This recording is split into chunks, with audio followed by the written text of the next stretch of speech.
Jói, þú brosir breytt núna eins og við Þórsarar og Akureyringar allir. Nú eru þau konar á toppnum aftur. Einar á toppnum, er þetta ekki notaleg tilfinning? Jú, þetta bara frábær tilfinning og eftir svona fínan leik þá getum við ekki annað en brosað. Þrátt fyrir allt, Jói, þetta var rosalega erfiður leikur og náttúrulega skítakuldi og hvasst og aðstæðurnar ekki með okkur en bitna á báðum liðum en stelpurnar stóðu vaktina. Ég er bara virkilega montinn af stelpunum því að í svona slag þar sem er svona mikið undir, við töluðum það erum búin að tala það, við ætlum að gera þetta stórum leik, það er mikið undir, þá er það bara hugafari hjá leikmönnum sem skiptir öllu máli og okkar stelpur komu alveg 100% klárar, hver einu og einasta, hvort sem hún er í fyrstu 11 eða fyrstu 18 eða hvað nú er og það er bara skilaði því, það er þetta bara skilið. Nú tók maður eftir þegar fór að líða á seinni hálfleikinn og þær voru búin að vera með vindinn í fangið allan síðari hálfleikinn að maður hélt að það væri nú að springa á limuna. Það virtist vera samt kraftur og með smá heppni hefði þær alveg getað bætt við 1 eða 2 mörkum í viðbót.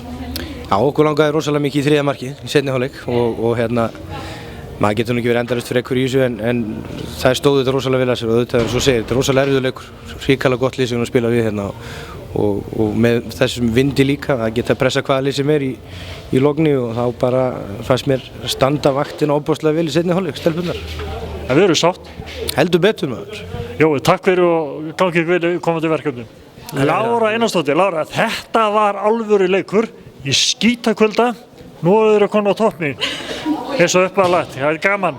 Já, þetta var mjög skemmtilega leikur, sérstaklega fyrri hálfleikurinn að þá var spilið okkar alveg fínt og við náðum að komast inn fyrir þær, skora 2 mörk og það var bara jákvætt en seinni hálfleikurinn var ekki góður hjá okkur, það var miklu mótmyndi en sem betur fyrir hafðist þetta. Það munar nú ekkert miklu bara Sandra hefði getað bætt í marki eða mörku jafnvel í seinni hálfleik. Já, hún hefði alveg getað klárað þetta með 3 markinu en hún var óheppin en það kemur allt í honum bara. Þetta er notalegt að vera þarna komin upp á toppinn og nú eru taplausar það sem við sumri. Já, þetta er alveg yndislegt og eins og við erum búin að tala þá er heimavöllurinn okkar, við ætlum ekki að tapa leik hér á heimavelli og við erum ennþá taplausar, það er rétt, það er bara frábært. Og við höldum því bara áfram eða ekki? Jú.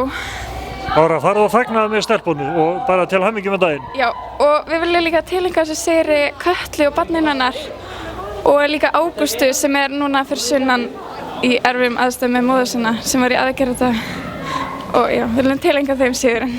Sendu þeim bara hlýjar kveðjur öllum. Takk fyrir. Já, takk.